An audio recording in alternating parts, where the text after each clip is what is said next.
మనతో పాటు ఉన్నారు వైఎస్ఆర్సీపీ అధికార ప్రతినిధి హనుమంత్ రెడ్డి గారు. ఆయన అడిగి తెలుసుకుందాం. నమస్తే అండి. నిత్యావసర ధరలు ఆంధ్రప్రదేశ్ రాష్ట్రంలో పెరిగిపోయాయని చెప్పి రోజుకొక పందాలో చంద్రబాబు నాయుడు గారు విమర్శించడం జరుగుతుంది. నిజంగానే నిత్యావసర ధరలు పెరిగాయా? పెరిగితే అవి ఎందుకు పెరిగినట్లు, ఎలా పెరిగాయి? దేశవ్యాప్తంగా ప్రపంచవ్యాప్తంగా అన్ని రకాల వస్తువులు నిత్యావసర ధరలు అన్ని రకాలుగా అన్ని చోట్ల పెరిగాయి. నేనేమంటున్నానంటే చంద్రబాబు నాయుడు గారు 14 సంవత్సరాలు ముఖ్యమంత్రిగా పనిచేశాడు. నేను వచ్చిన తర్వాత నిత్యావసర ధరలు తగ్గిస్తానని ఎక్కడైనా చెబుతున్నాడా? లేకుంటే కరెంటు బిల్లులు తగ్గిస్తామని చెప్తా ఉన్నాడా? అవి అన్ని చోట్ల పెరిగాయి. ఆంధ్రప్రదేశ్లో పెరిగాయి, తెలంగాణలో పెరిగాయి, కర్ణాటకలో పెరిగాయి, తమిళనాడులో పెరిగాయి. నేనేమంటానంటే నిత్యావసర ధరలు పెరిగాయి. మీరు మీడియా సమక్షంలోనే చంద్రబాబు నాయుడు గారు ఒకరిని పంపించమని చెప్పండి, జనసేన పార్టీ తరఫున ఒకరిని పంపించమని చెప్పండి, ఏ పార్టీలో కాంగ్రెస్ పార్టీ తరఫున ఒకరిని పంపించమని చెప్పండి. తెలంగాణలో హైదరాబాద్లో తీసుకుందాం, ఆంధ్రప్రదేశ్లో విజయవాడలో తీసుకుందాం, లేకుంటే తిరుపతిలో తీసుకుందాం, కర్ణాటకలో బెంగళూరు, ఏ ప్రాంతంలో ఎక్కడైనా సరే ధరలు తీసుకుందాం. అక్కడొకరు మనమే వెళ్దాం. ఈడ తీసుకుందాం, అక్కడ తీసుకుందాం, అక్కడ తీసుకుందాం, అక్కడ తీసుకుందాం. పప్పులు ఉప్పులు నువ్వు ఏం కోరుకుంటావో దాన్ని తీసుకుందాం. ఎక్కడైనా వ్యత్యాసం ఉంటే అప్పుడు మాట్లాడతాం. తప్పుడు మాటలు, తప్పుడు బురద జల్లే కార్యక్రమం తప్ప ఎక్కడైనా పెరిగినాయి. అవి గతంలో ఉండే రేట్లకు ఇప్పటికీ పెరిగి ఉంటాయి. 5 సంవత్సరాల కిందట ఉండే రేట్లు వేరు, ఇప్పుడు ఉండే రేట్లు వేరు. 5 సంవత్సరాల తర్వాత ఏదైతే మనం కూలి పనులకు వెళ్తే కూలీ తీసుకుంటామో అది ఇప్పుడు కూడా పెరిగింది. అలాగే అన్ని రకాలుగా పెరుగుతూ ఉంటాయి. దానికి ప్రభుత్వానికి ఏం సంబంధం? కేంద్ర ప్రభుత్వం దాని మీద నియంత్రించాల్సింది కేంద్ర ప్రభుత్వం. నిత్యావసర ధరలను తగ్గించేది కానీ పెంచేది కానీ కేంద్ర ప్రభుత్వం ఆధీనంలో ఉంటుంది, రాష్ట్ర ప్రభుత్వం ఆధీనంలో ఉంటుంది. ఎక్కడ ఈ దేశంలో ఎక్కడ నిత్యావసర ధరలు పెరిగే పరిస్థితి కాలానుగుణంగా పెరుగుతున్నాయి తప్ప ఎక్కడ పెరగలే. ఏదో రాష్ట్రంలో జరుగుతున్నటువంటి విద్యుత్ ఛార్జీల గురించి మాట్లాడుతున్నారు. అయ్యా, ఈరోజు ఈ విద్యుత్ ఛార్జీలను తగ్గించాలనే దిశగా జగన్మోహన్ రెడ్డి గారు పనిచేస్తున్నారు.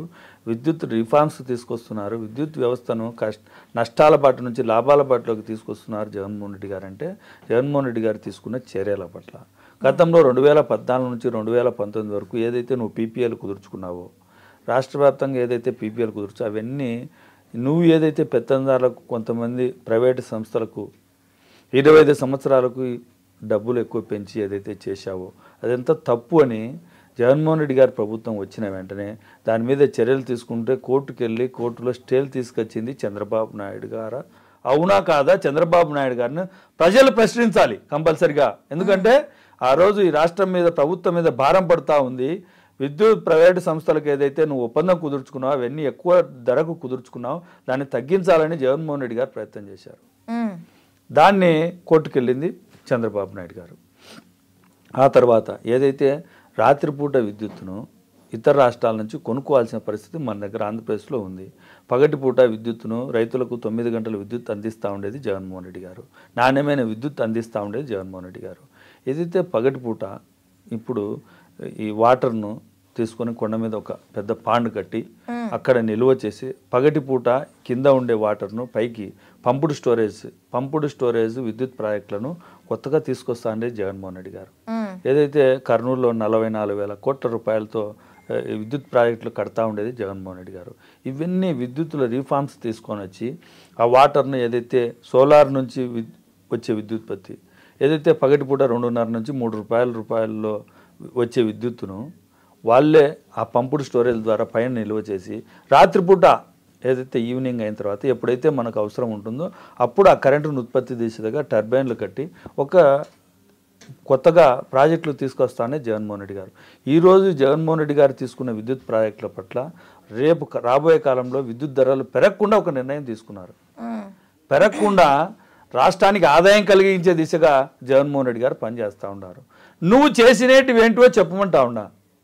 నువ్వు సోలార్ విద్యుత్తుని ఇచ్చి ప్రైవేటు సంస్థలకు ఎక్కువ రేటుకు తీసుకున్నది నువ్వు. జగన్మోహన్ రెడ్డి గారు దాన్ని తగ్గించి తక్కువ ధరకు ప్రభుత్వంతో ఒప్పందం కుదుర్చుకొని ఏదైతే రాత్రిపూట 22 రూపాయలు 23 రూపాయలతో విద్యుత్తును కొంటున్నామో దాన్ని లేకుండా మరొక 2 సంవత్సరాల్లో ఆ ప్రాజెక్టులన్నీ స్టార్ట్ అయ్యి ఈ 44,000 కోట్లది కూడా రేపు సంవత్సరం స్టార్ట్ అవుతుంది. స్టార్ట్ అయితే వేరే దగ్గర నుంచి కొనుక్కోవాల్సిన అవసరం లేదు. అప్పుడు రాత్రిపూట కరెంటు కూడా తక్కువ ధరకు దొరుకుతుంది కాబట్టి ఎక్కడ నష్టాలు జరగవు కాబట్టి కరెంటు బిల్లులు పెంచకుండా ఏదైతే చర్యలు తీసుకోవాలనో దాన్ని చేస్తున్నది జగన్మోహన్ రెడ్డి గారు. ప్రభుత్వం అంటే ఆదాయంగా చేయాలంటే ఏ విధంగా చేయాలనే దానికి చేస్తున్నది జగన్మోహన్ రెడ్డి గారు. ప్రభుత్వాలను కాపాడుతున్నది జగన్మోహన్ రెడ్డి గారు. నువ్వు ప్రభుత్వ సొమ్మును ఏ విధంగా దోచుకోవాలని చూసింది చంద్రబాబు నాయుడు గారు. అంటే నిత్యావసర ధరలు కానీ విద్యుత్ ఛార్జీలు ఏదైతే చెప్తున్నారో వాళ్ళు చెప్పేవన్నీ అబద్ధాలనే విషయం మీ ద్వారా తెలియజేస్తా ఉన్నాను. ఎందుకంటే ప్రజలు కూడా తెలుసుకోవాలా. ఏదో ఒకటి చెప్తా ఉంటే చంద్రబాబు నాయుడు గారు చెప్తా ఉంటే అది నిజమని నమ్ముతారు కాబట్టి మీ ద్వారా తెలియజేయాలనుకున్నాను. ఎందుకనంటే ఇది ఖచ్చితంగా ప్రతి ఒక్కరు తెలుసుకోవాలా. ఈ ప్రాజెక్టులు ప్రభుత్వం చేస్తున్న సంక్షేమ కార్యక్రమాలతో పాటు అభివృద్ధి దిశగా పనిచేయాలనే దిశగా రేపటి తరానికి మంచిగా ధరలు పెరగకుండా నియంత్రించాలనే దిశగా జగన్మోహన్ రెడ్డి గారు పనిచేశారు. ఇది జగన్మోహన్ రెడ్డి గారు. విద్యను కూడా అదే దిశగా, వైద్యాన్ని కూడా అదే దిశగా పనిచేస్తూ ఉండే జగన్మోహన్ రెడ్డి గారు అభివృద్ధి చేస్తూ ఉంటే చంద్రబాబు నాయుడు గారు దోచుకొని తిన్నది చంద్రబాబు నాయుడు గారు. ఎక్కడ కూడా నిత్యావసర ధరలు నేను ఛాలెంజ్ విసురుతా ఉండా ఐ డ్రీమ్ సాక్షిగా ఏదైతే తెలుగుదేశం పార్టీ నాయకులు చేస్తున్నారో అసత్య ప్రచారాన్ని తిప్పికొట్టేదానికి వైఎస్ఆర్ కాంగ్రెస్ పార్టీ నాయకులు కార్యకర్తలు సంసిద్ధమై ఉన్నారు. Okay sir, thank you very much.